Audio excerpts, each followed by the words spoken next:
Darrell Clarke may have left Bristol Rovers a couple of months ago, but he still holds the club's fans in high regard. The former Gas boss was interviewed on the This Football Life podcast, talking about his career in football. Having spoken about his managerial beginnings at Salisbury, host Josh Schneider-Weiler wanted to move on to speaking about Clarke's time at the Gas. Yet he committed a faux pas by referring to the Gas simply as Bristol, something Clarke picked up on immediately. The host said, "I want to get to your time at Bristol. To fast forward a bit from your time at Salisbury," Clarke cut in quickly, warning Schneider-Weiler that he risked upsetting Rovers fans by not giving the club their full title.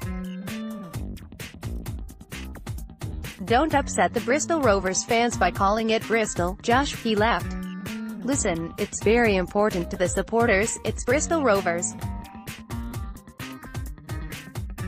Both sides of Bristol don't like being called Bristol.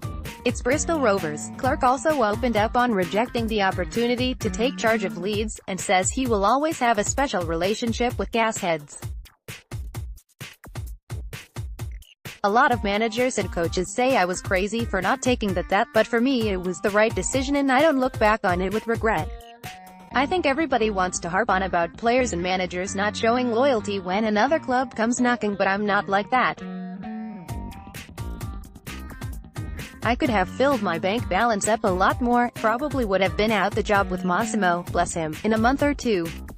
It wasn't for me, I had a weekend to think about it, the compensation had been agreed by the two clubs and part of me wanted to show that, you know what?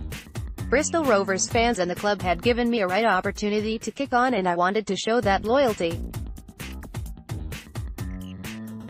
I thought we were going to be building something better, with the new stadium and training ground a key element of that, and I know the club are working hard for that to happen, but it was a big frustration of mine it didn't happen sooner.